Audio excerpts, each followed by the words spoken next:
Hi, welcome back to Story Recap 6. Today I'm gonna explain a mystery, thriller movie from 2020 titled, Promising Young Woman. Spoiler ahead. Watch out and take care. This movie is about a young woman who's haunted by a traumatic past, as she navigates balancing forgiveness and vengeance. The movie begins with a woman, alone at a bar appearing incredibly intoxicated. She's barely able to keep her head up, and falling over in her seat.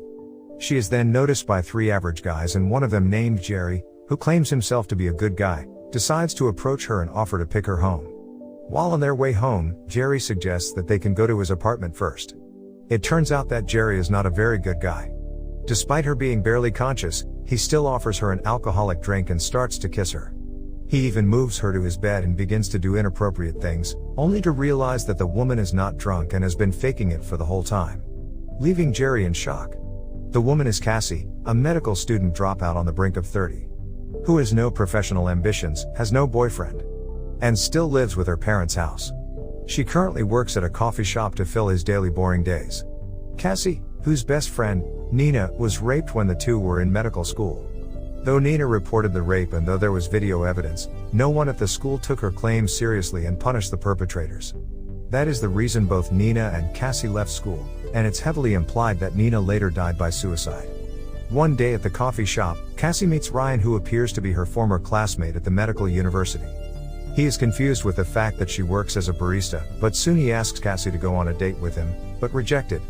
As shown previously, Cassie now spends her nights in nearby bars, faking herself as a drunk woman and posing as bait for men to take her to their homes, then revealing sobriety when they try to take advantage of her, embarrassing them and keeping a record of how many men that has fallen into her trap.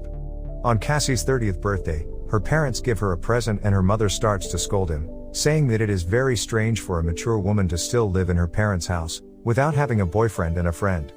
Surprisingly, the gift turns out to be a suitcase, showing that her parents want her to get out immediately. Ryan comes back to the coffee shop to try his second attempt, claiming that Cassie gave him a fake number the other day. Funny thing is that Ryan spent several hours composing a very romantic text, only to find out that the message was sent to an oil rig worker called Red. This time, he confesses that he has liked Cassie since high school and asks her to go for lunch. Finally, Cassie goes on a legitimate date with Ryan. Both of them start to develop a closer relationship, and Ryan seems to be a real good person. He asks Cassie to visit his apartment and she agrees with that, but suddenly he feels that it is too fast and he offers to drive her home. Eventually, it makes Cassie upset and she goes home alone as Ryan is already at his apartment. The next day, Cassie visits Ryan at the hospital as he is currently working as a pediatrician and says that she wants to continue the relationship, but he has to take it slow. At night, Ryan mentions one of his friends, Al Monroe, the man who sent Cassie on this spiral of grief and trauma, has just moved back from London and is getting married, which makes Cassie upset. Since then, she begins to plan a strategy to revenge Nina on Al and others who were responsible for him getting away with the rape. She then meets another former classmate, Madison. They have a little conversation and we can see that Cassie purposely wants to get Madison drunk by keeping pouring her champagne. Cassie brings up the topic Nina's rape several years ago, but Madison keeps denying that Nina was raped and implicitly says that it was Nina's drunk for getting drunk, which disappoints Cassie. Turns out that Cassie also hires a man to take the drunk Madison to a hotel room. With no memory of what has happened because she was drunk, Madison leaves several distraught voicemails to Cassie, who doesn't answer her call. The next target is the university's dean, Elizabeth Walker. But before that, Cassie lures Walker's teenage daughter, Amber, into her car by posing as a new makeup artist for the popular band called Wet Dreams. Cassie tells the teenager that she is lost and her phone is dead. Because it is Amber's favorite band, Amber is willing to help by borrowing her phone to Cassie. After her plan works, she later meets Walker under the pretense of resuming her med school education and asks her about Nina's case and Al Monroe. Here, Cassie reveals that Al took Nina and raped her repeatedly in front of his friends while she was drunk. The dean seemed not to take the case seriously at the time and even didn't remember the case. Walker even implicitly says that Nina shouldn't have been drunk at that time, despite her being the victim. To punish the dean, Cassie tells her that she dropped her daughter at a dorm room with male students. At first, Walker doesn't believe her and threatens Cassie. But when Cassie hands over her daughter's phone, she becomes terrified and eventually apologizes for her action. At the end, Cassie reveals that she is lying and her daughter is safe at the diner. Even after building a good relationship with Ryan, Cassie keeps acting as a drunk woman in the bar, looking for a poor boy to become her victim. But unfortunately, she meets Ryan there while hooking up with a guy. Ryan is disappointed and leaves her alone. The next day, Cassie continues his revenge plan by meeting Jordan Green, Al's lawyer on Nina's case, who forces Nina to drop the charges. Green then apologizes to Cassie and claims that he will never forgive himself for what he has done. Because of that, Cassie forgives Green and walks away, canceling her plan to harm the lawyer with a hitman.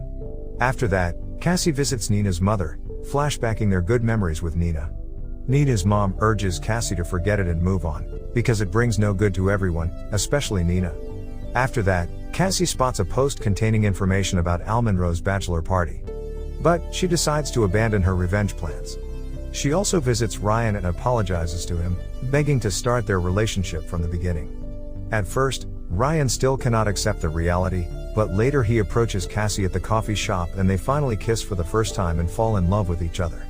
Cassie even invites Ryan to her house and introduces him to her parents. Cassie is confronted by Madison outside her house. She urges Cassie to tell her what happened while she was drunk after their lunch. Cassie assures her that the man only put her on the bed and nothing bad happened. On that occasion, Madison hands over an old phone containing a video of Nina's getting raped and warns Cassie to never contact her again. While looking at the footage, Cassie discovers that Ryan was there as a bystander and decides to move forward on the revenge plan. The next day, Cassie visits Ryan at the hospital and shows the recording to him. She threatens Ryan that she will send it to his colleagues, except he tells Cassie where Al Monroe's bachelor party will be held. Not willing to risk her career as a pediatrician, he finally gives the address to Cassie. Ryan also demands forgiveness, but Cassie refuses to do so. Their relationship ends there. Cassie arrives at Al's bachelor party, disguising herself as a nurse stripper. Al's friend seems to be very happy about Cassie's arrival, not knowing what will happen next. Cassie starts her show.